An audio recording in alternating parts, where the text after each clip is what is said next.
Deuxième leçon à tirer de ce message, c'est quand les deux sœurs, Marie et Marthe, ont envoyé la nouvelle à Jésus pour lui dire que Jésus est malade, Jésus ne s'est pas levé aussitôt pour aller rendre visite à Lazare.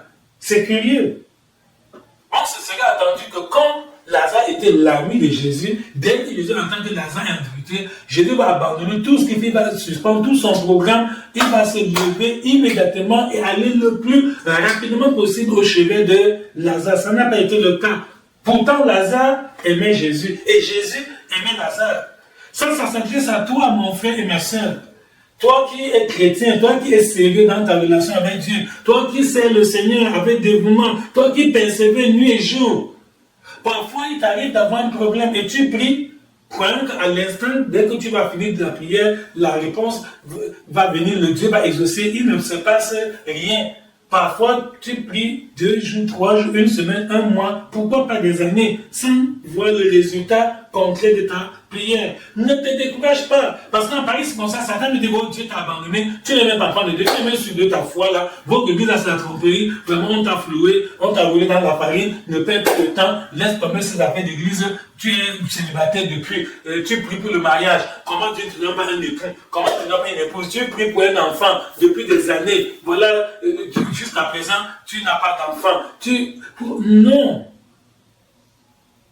Ça ne veut pas dire que Dieu a abandonné Lazare ou que Jésus n'aime pas Lazare, qu'il n'aime pas Marthe et Marie. Non. Mais avec Dieu, il y a un temps pour chaque chose. Alléluia. Amen. Et le temps de Dieu est le meilleur. Amen. Le temps de Dieu est le meilleur.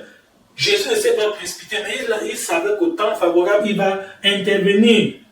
Au regard humain, selon les analyses humaines, on peut dire que Jésus est venu trop tard. Parce que Jésus est venu quand Lazare non seulement a été gravement malade, il était même décédé. On l'avait déjà enterré, ça faisait 4 jours. Donc, humainement parlant, c'était trop tard.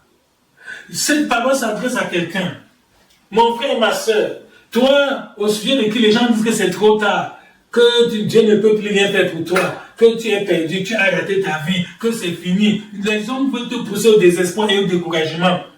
Je te dis par cette parole et je prophétise sur ta vie qu'il n'est pas trop tard pour toi au nom de Jésus. Amen. Le Seigneur a le dernier mot dans ta vie. Amen. Quelles que soient les difficultés, les tempêtes que tu traverses, quels que soient les problèmes qui sont en train vraiment de te déranger, de te perturber, garde confiance en Dieu. Reste ferme, inébranlable dans la foi. Et le Seigneur te surprendra au nom de Jésus. Amen. Dieu viendra à ton aide. Et ceux qui se moquent de toi maintenant, ils verront la grâce de Dieu, ils verront le témoignage, ils verront les merveilles, les miracles, les prodiges que Dieu va faire dans ta vie au nom de Jésus. Amen. Donc Dieu n'est jamais en retard.